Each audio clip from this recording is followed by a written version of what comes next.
everybody. Welcome to another episode of the WCPO High School Insider podcast. We are 1 week away from the start of the high school football season. And coming up a little bit later, I'll have a conversation with Skyline Chili Crosstown Showdown organizer Tom Gamble, talking about all his great matchups throughout the entire season. But first up, I caught up with Dave Burke, longtime high school football analyst, talking about this season, college football recruiting, and what he's noticed over the years in many years of covering the game around the tri-state. But I want to remind everybody this High School Insider podcast is presented by our local Chick-fil-A restaurants, where the winning play is always chicken. Make sure you download the app today for easy ordering. And I started a conversation with Dave Burke saying, you know, you got a lot going on. You're making a podcast with Bengals announcer Dave Lapham. You're always got a pulse on the college football recruiting scene. And I asked him how his summer has been in preparing for this upcoming football season. Always great to see you. And how was your summer, first of all, before we get into the discussion about the high school football season? Too short, Mike. Too short. I mean, here we are when we're recording this. We're a little over 10, I think 12 days, something like that, away from the start of the actual season of Ohio high school football, the 18th, a Thursday night, usually maybe one or two games throughout the state, several games on this time this year. And in the Cincinnati area, I think the big game on that Thursday night will be Huber Heights Wayne traveling to Fairfield. Rosie Mukes at Wayne brings in a couple top players with Josh Padilla, the offensive lineman committed to Ohio State. He's got another offensive lineman who's committed to UC. And then he's got his own son, wide receiver, who's committed to Ball State. And then you always know Jason Krause is going to have some athletes, and he has some. And that should be a big, exciting game, especially in the Cincinnati area, that very first night of the high school football season. First time those two teams have met since 2007. Then gonna go over to Brown Basovich Stadium. Taft and Roger Bacon. I mean, those two teams obviously in the same division now this year, Dave. I mean, what are your impressions of maybe Taft? I mean, they're just loaded with talent. Taft is loaded. I'm not surprised because the one thing I will say that's going on in Cincinnati, and people better take notice, Cincinnati public schools have hired some great high school coaches. And you can go to Taft, you can go to Withrow, you can kind of go down the line. And these are guys who do a little extra. They work extra hard because they're working with inner city kids. So, but they've got some talent, especially when you look at Taft, the Rudolph kid, who I've known about since he was 2 years ago. I saw him actually 2 or 3 years ago. I've heard about him.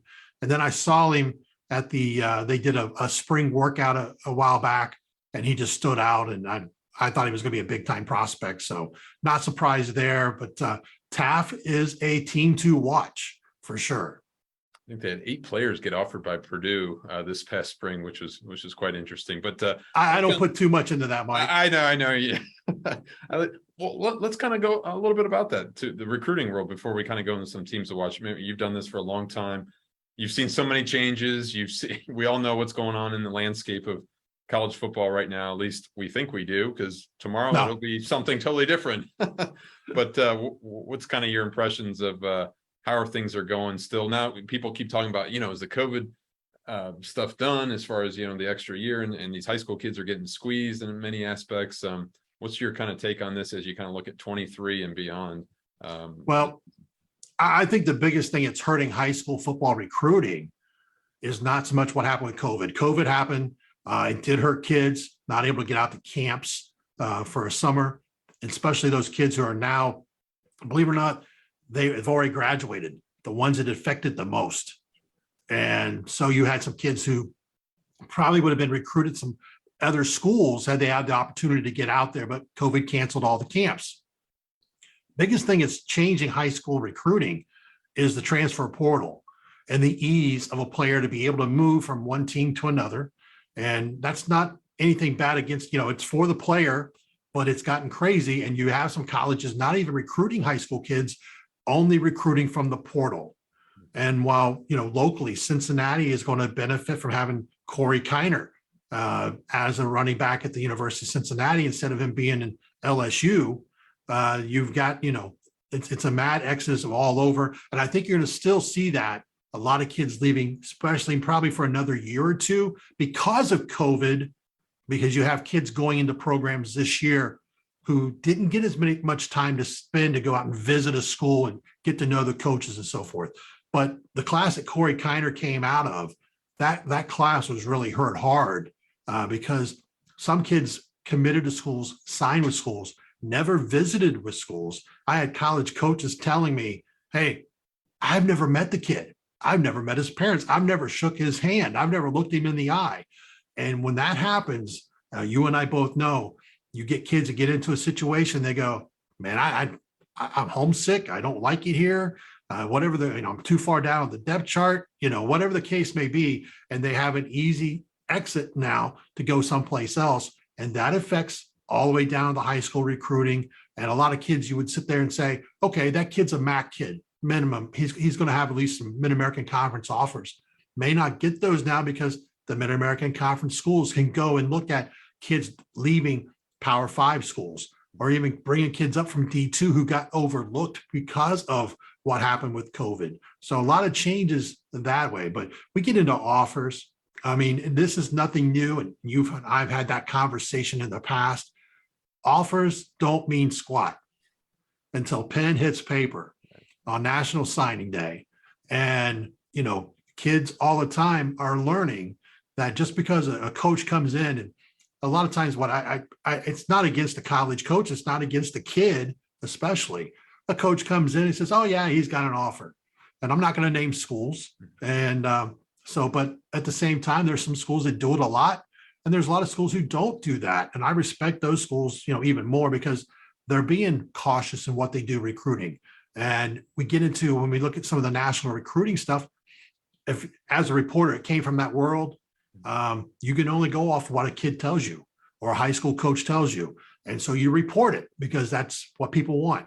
So, but it's gotten crazy. If you have 8 Division I scholarship kids in your school and you don't win state, there's a problem. Yeah. One other thing about recruiting here before we kind of get into some of these teams here. Do you see the signing day, the early signing period moving up at all? It's been in December here for a couple of years, and there's been some talk of August possibly. I know, there's still the traditional February, but that's the regular period.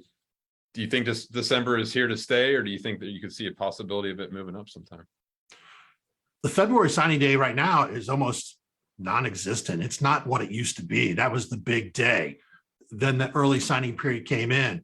I can see it being moved up because now you have kids being able to take visits earlier than normal. So right now, if you went to any of them, 247, On3, Rivals.com, and looked at their list of prospects and who's committed, they've not signed anything.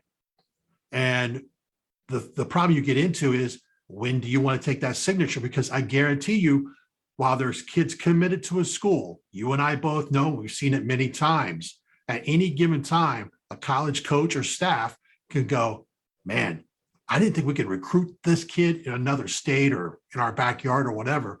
And now he wants to come with us, and we have him higher on our board than the kid committed.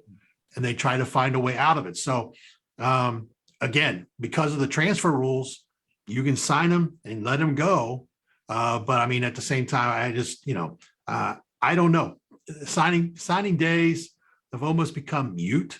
And it's more about, I understand why colleges want to do it or like to do it because they can quit recruiting. They don't have to sit there and that's money. And if people really knew the money, you get into a Power 5 program in the SEC that's spending $1.5 million a year in recruiting by itself. That's a lot of money. And that's where it disparages when you look at maybe a University of Cincinnati. They're not spending $1 million to $1.5 million in recruiting. Neither is Miami, Ohio, or any of the other non-Power 5 schools. So, but you get into those power programs, you can get into Tennessee or Texas or USC. They can spend big bucks because they have them. Well, let's talk about a program, a high school program that has a lot of recruiting attention as the defending Division II state champion, Winton Woods Warriors. Obviously, 3 players who've already committed. Defensive back Jermaine Matthews going to the Ohio State University, cornerback Cameron Calhoun going to UC, and also running back Trey Cornest, the transfer from Mount Healthy. He's verbally committed to Georgia Tech. And Coach Chad Murphy has, I talked to him this week. I know he's got a lot of talent, a lot of expectations there. They seem to embrace it. But what are your thoughts about Winton Woods? Very happy for Coach Murphy, one of the great guys that we had a chance to interact with, and what he's done taking over that program and winning a state championship last year. Now all of a sudden you go from the hunter to the hunted. And when you have kids, and you have, just like I said, you have multiple kids committed to Division I schools. Each one of those kids, every time they take the field, the guy going against them, they're a major target, because in their mind, hey, if I can outplay you and you're committed to a school, then I'm going to get some looks from some schools. So that's going to be a very interesting to see how they do. But they do have a lot of talent, and would not surprise me if they make a strong run again in the playoffs and possibly get back to the championship round.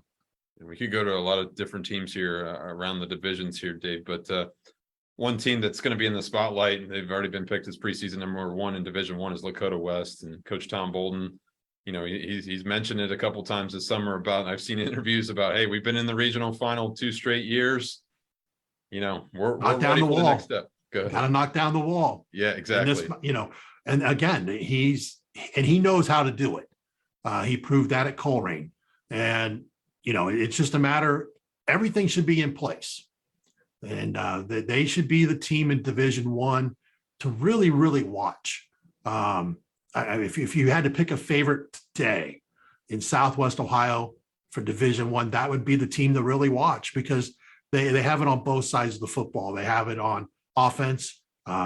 His son is the quarterback, getting Division I looks, a couple offers out there. And then you get on the defensive side, always loaded. You always know Tom Bolden's going to play defense. So, now with Mitchell being able to throw the ball a little more than what he's done in the past, that's something we never thought we'd talk about with a Tom Bolden team offense.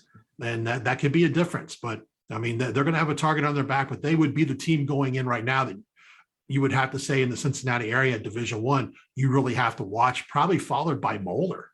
And, again, you get into Moeller's been down. You kind of seen signs the last couple years. Mark Elder knows what he's doing. And he was a guy coached at the college level as an assistant and also a head coach. He knows what he's doing. And Moeller could be a team that kind of, I think, surprises a few people, but it's going to be interesting to see. The GCL is always tough. We know that. Those teams just knock each other apart. But St. X has a lot of questions going into it. Who's going to replace Brogan Mackay? Then you get into Elder, who's going to replace Ben Hamilton and Ramsey. Sure. They're dynamic duo. But we always know Steve Speck's going to have a team that can play defense. He has a couple pieces as offensive line. Rob Fogler, who's got several Division I offers, who's a legit 6'7", who I think just is not going to play his best football until he's out of high school. And that's just one of those kids who, in a program, you come up through the system, and people may say, well, he hasn't really started, whatever. I'm telling you, I've seen the kid in camp multiple times. The kid has talent. It's just a matter of him getting that opportunity to really put it together on the field. And sometimes you get a kid 6'7", it comes a little bit later, putting it all together. And I think it's starting to really come together for him. And they get into you get into a couple more pieces on that offensive line. They have to really open up, and because you're replacing 2 guys. When you look at Cam Collins to Air Force and Parker to Duke, those are 2 big losses. So, but an Elder, don't know what we're going to see. And we always know LaSalle usually has athletes, and they can always be dangerous. So that the GCL is always going to be tough and fun to watch. Uncharacteristic. St. X graduated 18 starters from a year ago. So usually, the Bombers are right in the spotlight. They're going to be on ESPN week 2. People have a chance to see them against Loyola Academy out of Chicago, but certainly Lakota West and Moeller seem to be garnering the early spotlight. Moeller's brutal schedule, I think 9th toughest in the country, according to Max Preps. They open up at Massillon. So it's going to be really interesting to see. Just maybe a final thought, Dave, on just the regular seasons. Now that the playoff structure has been in place here, and especially in Division I, Region 4, you have the 16 qualifiers getting in. I mean, almost everybody. Yeah, I mean, how do you what kind of credence do you put in? I mean, these tough schedules you see from the GCL South and a couple other teams as well, but is it is it one of those things where, hey, it's just you got to stay healthy at the end of the season? Obviously, you got to have the talent, but how much credence should we put in the regular season at this point? I've been following Division I football in Southwest Ohio since the late 90s. You go back to, I remember when they expanded it and the first time, and people said, oh no, this is terrible. This is terrible. Sometimes scheduling wise, teams wouldn't schedule games you really wanted to see because they couldn't take a loss early in the season because it would affect them getting into the playoffs. And if you go back when I started following Division I in Southwest Ohio, and Region 4 was brutal because you would have a team from the Dayton area, say a Wayne, a Centerville, they weren't ready to come in and play the Cincinnati teams. That all changed in the late 90s. Jay Mitten took over at Wayne High School. He changed the way the Warriors did their schedule. And in 99, I happened to have a chance to watch that whole season. My youngest brother played on that team. They came in the playoffs. They had to beat Fairfield, X, and Elder. So that's, you get through that now. And then they beat Kilbourne, and they end up losing to St. Ignatius. So you talk about a 5-game stretch there that was tough. And that was the very first year where they had the expanded playoffs. Is it crazy that we have that many teams making it? Yeah. But at the same time, you can have games, coaches can schedule games and go, hey, we're going to test ourselves. If we lose it, it doesn't kill us. We're going to be able to be good enough to get into the playoffs. And so I think it allows for the regular season to be more productive and maybe a little bit more exciting for the fans. Little new wrinkle you're seeing more and more now are these 9-game conference schedules and such, like the ECC and GMC, namely. I mean, what do you put into that? I mean, is that something you like, or you'd rather see? I get kind of both perspectives, I guess, from coaches. Yeah, it used to be the Crosstown puts together some great games. Tom Gamble and his crew did a great job. It's changed. The whole format's changed. A lot of it was forced because of NCAA rules took away maybe facilities. Then you get into COVID and stuff like that. Nothing that Tom could control. And he adapted to what he could do. But man, I miss being able to go to Nippert Stadium on the first week of the season and spend a Thursday night and watch a couple games, and spend a Friday night and watch a couple games, and watch 4 or 5 games on a Saturday. I miss those days. And people may say, you're crazy, but you and I both know we were there. We covered those events, and they brought in a lot of talent. And if people don't praise what Tom Gamble brought to the city of Cincinnati and Southwest Ohio, because we saw some great games, and we saw some great players, not just from Southwest Ohio, but from, I remember Alex Boone coming down with Lakewood St. Ed, who went on and played in the NFL. We saw the Braxton Millers coming down from Wayne playing against good competition.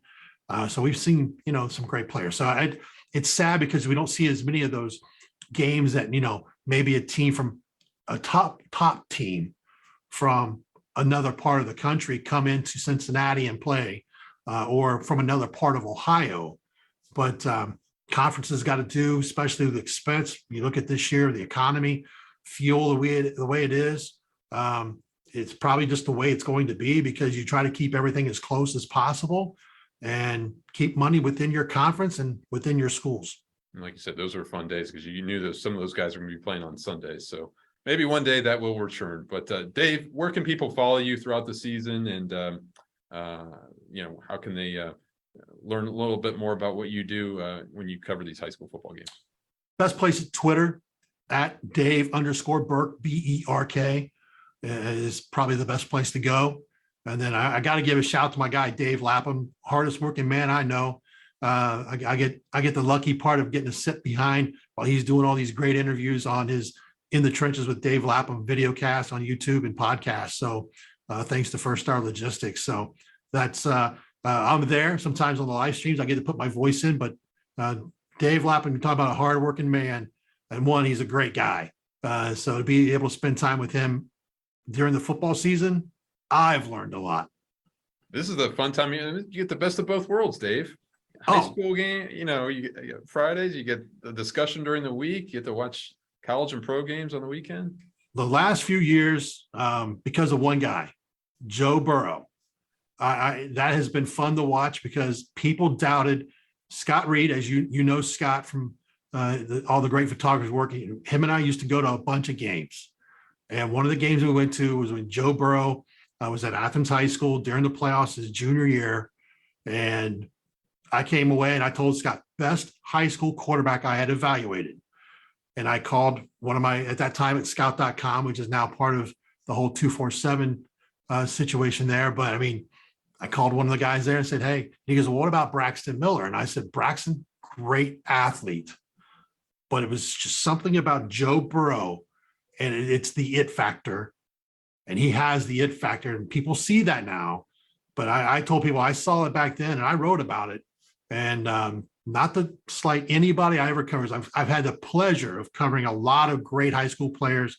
And it's fun when I get to tell guys like you or Tony Tribble or my buddy Scott Reed or other people's like, watch this guy. And you guys, you're sure? You sure? And I'm like, yeah. And then I'll get the text message from you saying, you were right. Hey, Marshall Lane can play football and or somebody like that. But Joe Burrow, to watch what he's done, not just at LSU winning the Heisman Trophy, but have a chance to see that progression.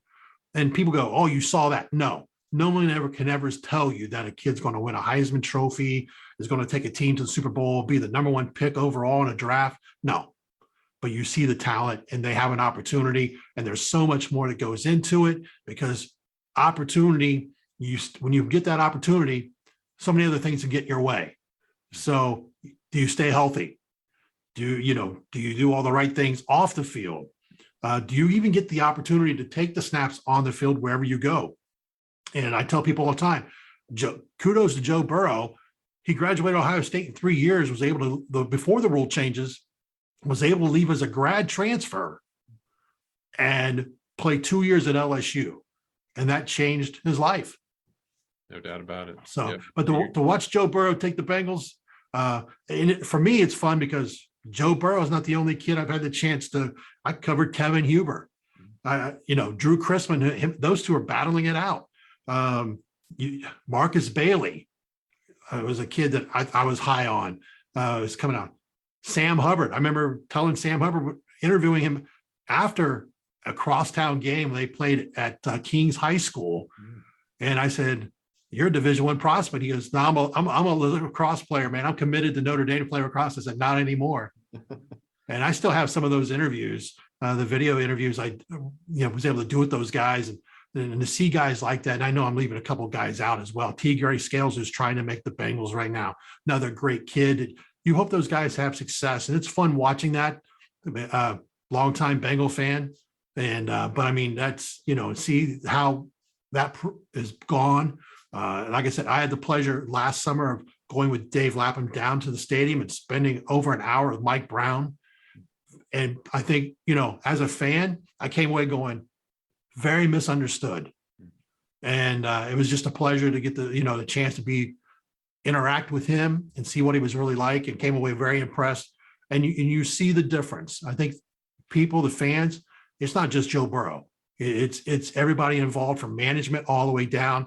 Zach Taylor, when Zach Taylor was hired at UC by Tommy Tuberville, and I know UC fans hate me, but Tommy Tuberville, one of the conversations when he hired Zach Taylor was, he told me, he goes, Dave, he goes, this guy is one of the top young coaches in the game.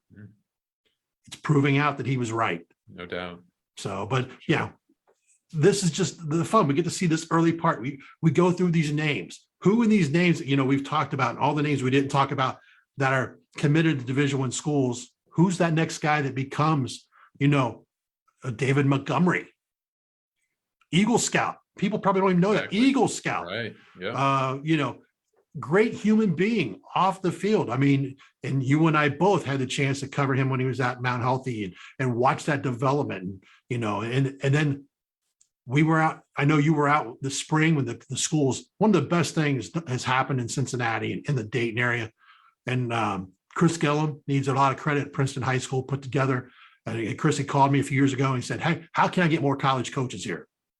And I said, "Hey, I go to Indianapolis once a year to cover an event where 3 schools get together and bring college coaches in, and they jump from school to school." And so he took that, he ran with it.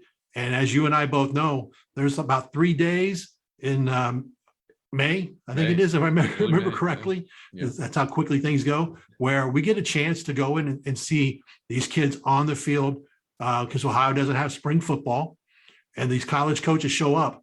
Now, I think there was one stop, I think it may have been at Witten Woods this year, and there was 6 guys that I had covered in high school football that are now college coaches, and they know they got to come back to Southwest Ohio because they know the type of talent that's in this area. And you get into guys like Mike Daniels, who's at Georgia Tech. Well, guess what? Go down that list of players. You're seeing some commitments to Georgia Tech. Guys like Derek Keith, who, from LaSalle to Alabama, he's now coaching at Townsend. Larry Black out of Wyoming, who ended up, I've got stories on Larry Black. He used to call me, "Mr. Burke, you said I was a D1 guy. I have no offers." And I was like, "Be patient, Larry, be patient." He went on to Indiana, had a great career. An injury sidelined maybe his potential to play in the NFL. He was with the Bengals, was making some noise that year. They did the Hard Knocks, and then injury sidelined him, got in the world of coaching. And, he's at Vanderbilt. And we could go on and on. Michael McCrae's out of Trotwood, and Roy Roundtree's out of Trotwood, and, the different schools all across the country, East Coast, Midwest, wherever. They all come back to Southwest Ohio and recruit the region. And why? Because as you and I both know, there's a lot of top talent in Southwest Ohio. No doubt. It's big time. I didn't realize the college combine concept started with a conversation with you and Coach Gillum. So small world. Give kudos to Dave Berk for all his contributions to high school football here. Chris Gillum took it. I just told him, I said, "Hey, I get to go over to this Pike High School. I'm trying to think of the Avon, and then it would end at Ben Davis in Indianapolis." Okay. And there'd be 30, 40 college coaches. And as you saw, Witten Woods, a bunch of coaches at Witten Woods. Princeton, a lot of coaches at Princeton. And it's not, everything from, and it's not just Division I. We saw D2s, we saw D3s. They all came in there, NAIAs. And what does that mean? I don't care what happens. The college football, name, image, likeness, all that stuff. Opportunity to take the game of football. What I always stress to every young man and every family, if you can take the game of football and trade it for educational dollars, it's a win-win. And if you're thinking you're going to play it on Sundays, hey, great dream to have, great goal to have, but the odds are against you of doing it. So that paper, they never take it away from you if you earn that degree. And that's the key to this whole thing. And, we can get on a whole different subject of name, image, and likeness, because watch out, it's coming to high school sports here pretty soon. If not, I have a feeling it's coming sooner than later. Yeah. Well, that'd be a whole nother discussion for our next topic. But Dave, thanks as always for joining us here on the WCPO High School Insider podcast. Great perspective. Can't wait to see you out there on a Friday night. Sounds good, Mike. Thank you. Well, obviously, Dave has a ton of great perspective about the high school football scene, and everybody's anticipating that first Friday night on the 19th, but certainly some intriguing matchups on Thursday, August 18th, when you talk about Taft and Roger Bacon, Withrow, Walnut Hills, and Fairfield hosting a very talented Huber Heights Wayne team. And it's going to be certainly an interesting week 1 to start the season. I want to remind everybody this High School Insider podcast is presented by our local Chick-fil-A restaurants. Catering is Chick-fil-A's winning play of the game, perfect for your tailgate parties. Order today in the app. Well, this year is the 25th anniversary of the Skyline Chili Crosstown Showdown, and no better person to talk to than longtime event organizer Tom Gamble. Tom, who's also the GCL South Commissioner, had some interesting perspective about the matchups this year and some of the games that he's put together over many, many years. All right, Tom, obviously 25 years of the Skyline Chili Crosstown Showdown, and you just announced the schedule late last week. And tell us your impressions. I guess we can go into all the history and all the matchups this year, but at its core, what are you most proud of the event when you announced it this past week? That's a good question, Mike. I think honestly a lot. I mean, just the 25 years. I mean, you think about in anything, any aspect of life, not just sports events. How many things last 10 years, 15 years, 20, let alone 25? So not just last, but I think thrive. I mean, it's still, there's still an appetite. We had our Showdown VIP party, which we annually do to kick off the event last week at the 4th and Sycamore Skyline Chili, one of the largest attended gatherings that we've had for this. And it's just a fun, casual, informal night. But I think it shows that the coaches and the athletic administrators appreciate the fact that this event's been around, highlighting what great high school football we have in this region. So I think the fact that we've despite, obstacles with the NCAA rules preventing us as a third party from hosting it at a BCS, institution, which is, Nippert Stadium on UC's campus was our hub for everything. And we pivoted from that. Oh, I hate to use that word. My bad. And we changed things, and it's still, now it's all season long and we are able to accentuate really cool marquee rivalries, et cetera. But I'll be honest with you. The biggest thing, Mike, for me is the fact that in 25 years, I've never not had a game for a team, because people need to realize back in the early days, back in the first 15 to 18 years, schools were confident in me. They would just leave their date open, like week 1, week 2 open, and with the, thoughts that I would find an opponent. There were a couple times I came close to not hit. I would have felt awful. You know what I mean? It wouldn't have been my fault necessarily, because somebody that I thought I had, kind of reeled in to play them, I had a couple people, say, no, we're not going to play. We're not willing to do that, whatever. So the fact that we never went without a school having a game that didn't take place, I think I'm proud of that too. I really am. And just the fact that we've kept this thing rolling. It's a lot of fun. And we've kept the same sponsors, we've kept the multitude of schools, all that stuff makes you feel good. What kind of feedback do you hear from the coaches, even now, after maybe some of the longtime coaches like Doug Ramsey, Steve Speck, yeah, Tom Bolden? Well, I think what it is, Mike, is that they know, it's kind of like the Showdown. If you were in the Skyline Chili Crosstown Showdown, you had a program worthy, for lack of a better way to say it. And I know there were some years when fans got all worked up. One year we had 27 games, okay? And let me say this. What the hell was I thinking? And that was in like a 2-week period. Right. But, Mike, I think that's what it is. I think it's almost like a rite of late summer, early fall. And you knew if you were in the Showdown that you, in theory, were going to be a pretty good football program, have a good team. But, and we had some swings and misses. I mean, everybody does. But I think, I think that the key to that is, people like, we did it with just big schools initially, and people say, what about small schools? And they're right. There are really good small school football programs. So we then brought in small schools. Then it was first Cincinnati, then it was, Dayton, then some Columbus, then Northern Kentucky, then Southeast Indiana. The bottom line is everybody out there wants to be a part of something like this, just because it's let's be honest, it's kind of fun, kind of cool. I used to pitch teams this. I used to say, if you don't make the playoffs, at least by playing in the Skyline Chili Crosstown Showdown, you'll feel like you've had a playoff atmosphere. It'll give you that kind of feel. And that's essentially what we always try to do. And I feel really good that we did that. What was the most difficult matchup you ever had to organize? I mean, hell, you don't have enough time for those. It was the biggest challenge. Well, I can tell you, the one that almost came without a game was Elder. And man, this is way, way, way, way back. I want to say it was Canton McKinley scheduled to come down and play Elder. And it looked like, trying to get the contract. And believe me, until you have a signed contract, AD, oh yeah, and that was one of my favorite. The AD would be, oh man, we'd love to come down and play in that. And then I just got to check with my coach. Mm-hmm. Yep, sure you do. And then all of a sudden, silence. And you knew what that meant.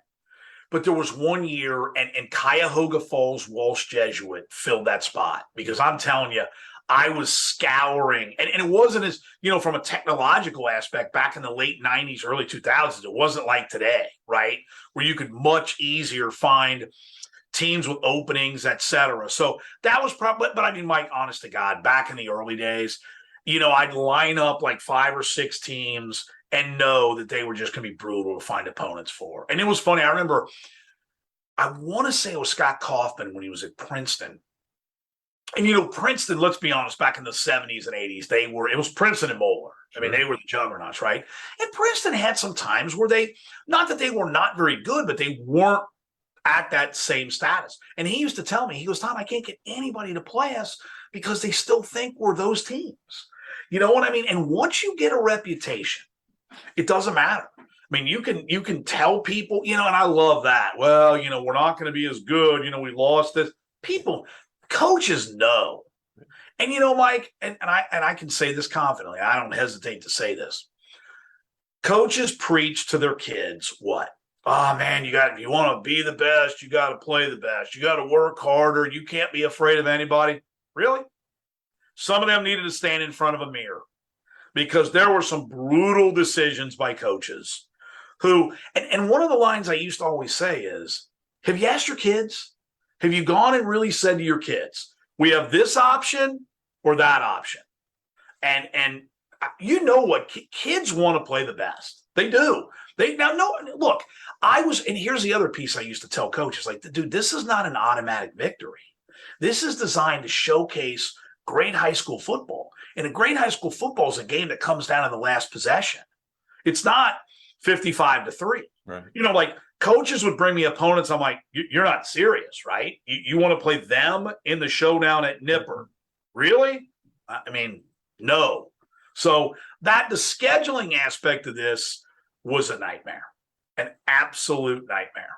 But it was fun. I'm a masochist, Mike. I have to be. And I like that challenge. I mean, I really did. That was the one thing, taking those. I can remember having the big whiteboard and all the arrows and the lines and stuff. And there is a part of that if you're in events and you enjoy that kind of stuff. I tried to do that. You know what I mean? It was fun. So in a weird way, maybe. What's the rationale that you've been told from the NCAA about why Nippert can't be used? Well, it started with, people need to read. It started with AAU basketball, and the rationale is this. In theory, the NCAA believed now, and let's preface this by with the NIL. Really, you're still going to levy this? I mean, are you joking, right? NCAA? But nonetheless, the rationale would be that if third party, i.e. promoter of the event, organizer, owner, creator, whatever you want to call me, and those are nice words compared to some, but, in theory, a college coach with the event being on his campus, and this happened in AAU basketball, could come to me and say, hey, we're looking at this kid at this school, that kid at that school, and in theory, if I was, a fan, somebody who wanted to help them, what could I do? Bring those teams in so those kids could get the experience of playing at that campus. That's the issue. That happened in AAU.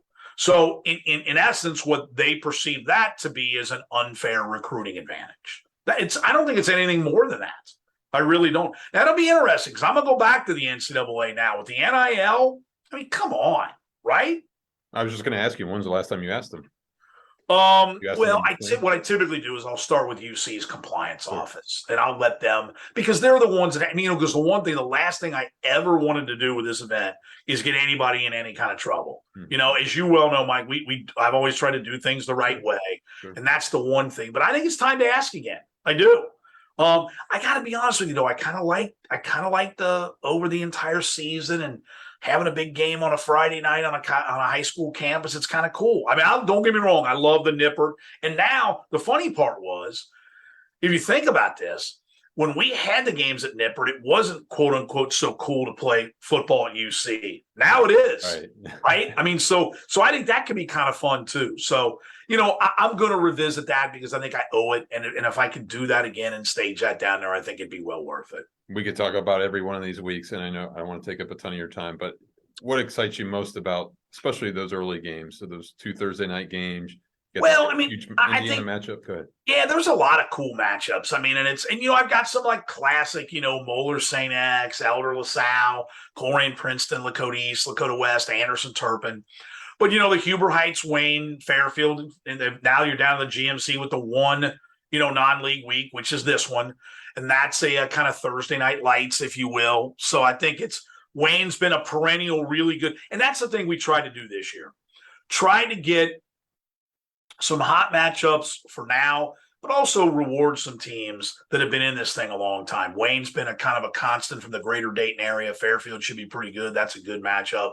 Roger Bacon and Taft. I mean, Bacon's had a great couple years, and Taft's a strong program. So that'll be cool Thursday nights. And then that East Central Lawrenceburg, I love that Southeastern Indiana. I mean, those are the two, let's be honest, those are two of the better teams in the state in their respective classes every year. And that's a great, one of the best games we ever had. I won't remember the exact score. A few years back, it was like 15-13 at Lawrenceburg. And just a great, that's just a great rival game. I mean, it really is. And then we got like a Clinton Massey against Western Bound. I mean, you got defending state champ Clinton Massey, perennial great program, Drew Novak, led the nation in passing. So that's a cool matchup. We have 3 defending state champs with Beechwood in Northern Kentucky, Winton Woods, and Clinton Massey. So we try to get the best, and try to mix it up.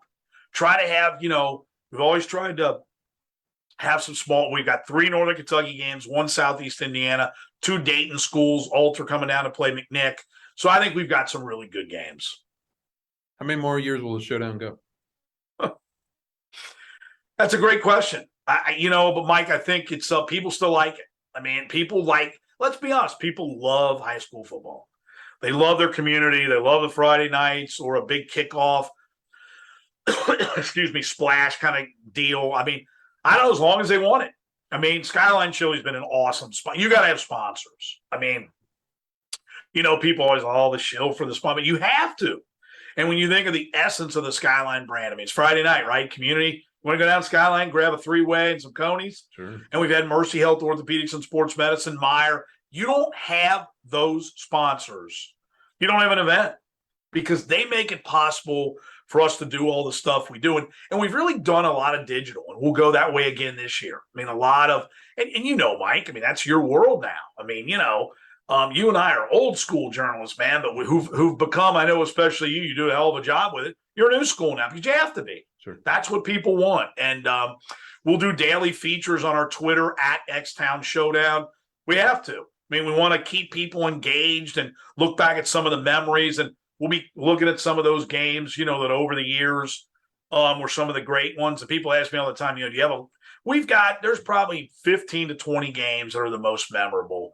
There are some great ones and look at the players who play in this thing. It's ridiculous how talented and how many guys are active in the NFL today and have been in the NFL, the Luke Kuechly's of the world, and people don't really. Kyle Schwarber, he's swatting home runs now for Philly, but he was a hell of a linebacker at Middletown, maybe a better football player, honestly. Sure. Luke Kennard, was quarterback at Franklin, NBA, played at Duke. I mean, so, there's a lot of great alums. So we'll be taking a look at those kind of then and now Showdown alums as well. What year did you know you had something really good? What was there a certain Showdown that you said, this is going to go 25 years plus?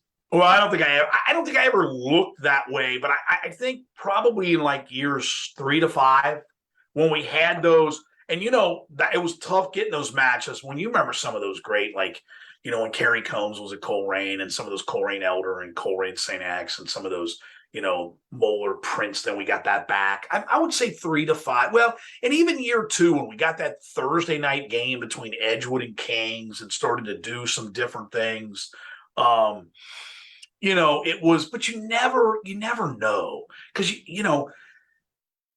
I had to get coaches to say yes to games sometimes, and I had to look a coach in the eye knowing that coach would be like, boy, this is going to be a tough one to win. So they had to be willing to play. But, I remember Vince Soriano, the time that Anderson countdown to Moeller, and he wanted it a year plus out, and they beat Moeller that year down at Nippert. So, I mean, it was, my line to coaches, well, if we lose this game, I used to say, well, yeah, but hang on a minute. What if you win?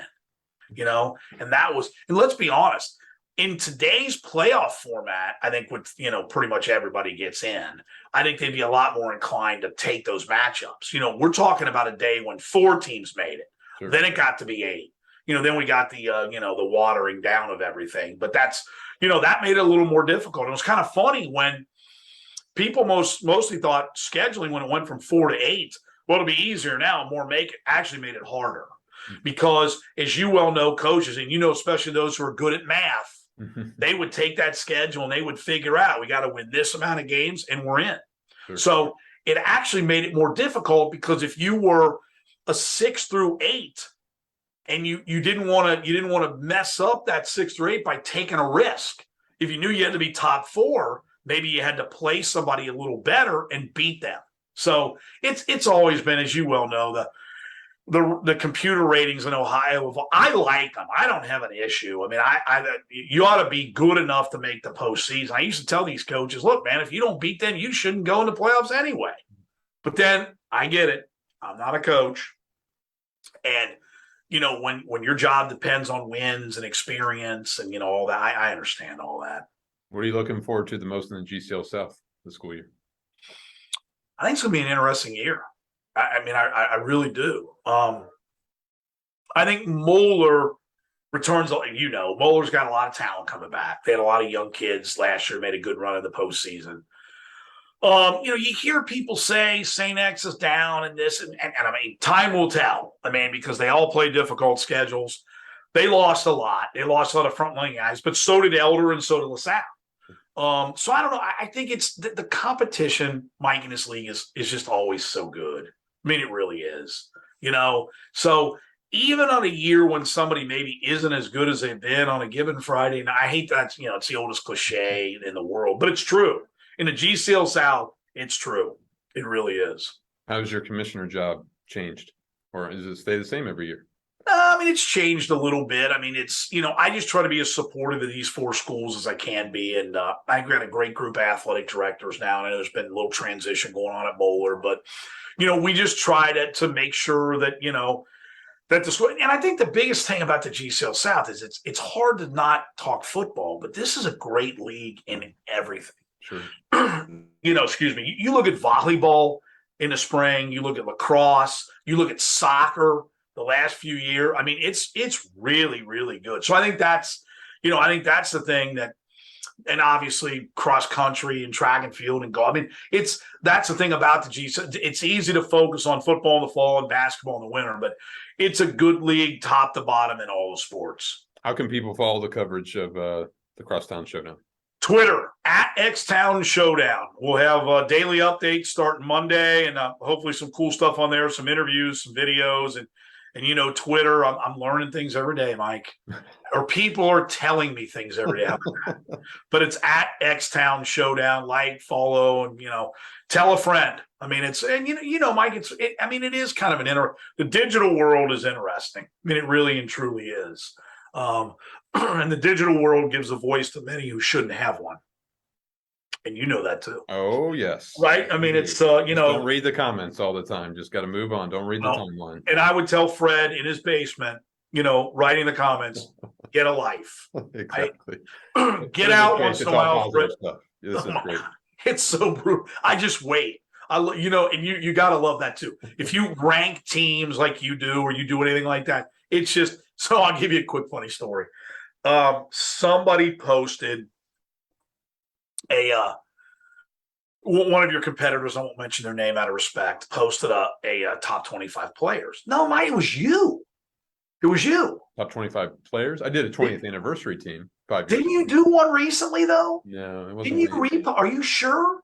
Yeah, I haven't done lists in a while. Somebody did one. Okay. And naturally, it's how can you not have on this? And Sure. What if did you forget about? And you know what? There are so many good players. So you know that. Right. And there's no way, because there isn't real comparison. That's right. You did the 20 anniversary.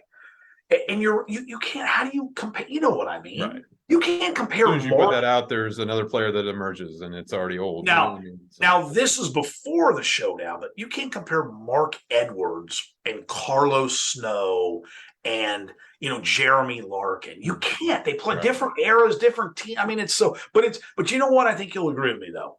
As much as sometimes we see those comments and go, oh man, it is kind of fun. You know what I mean? And think of it like this, Mike. We'd be unemployed.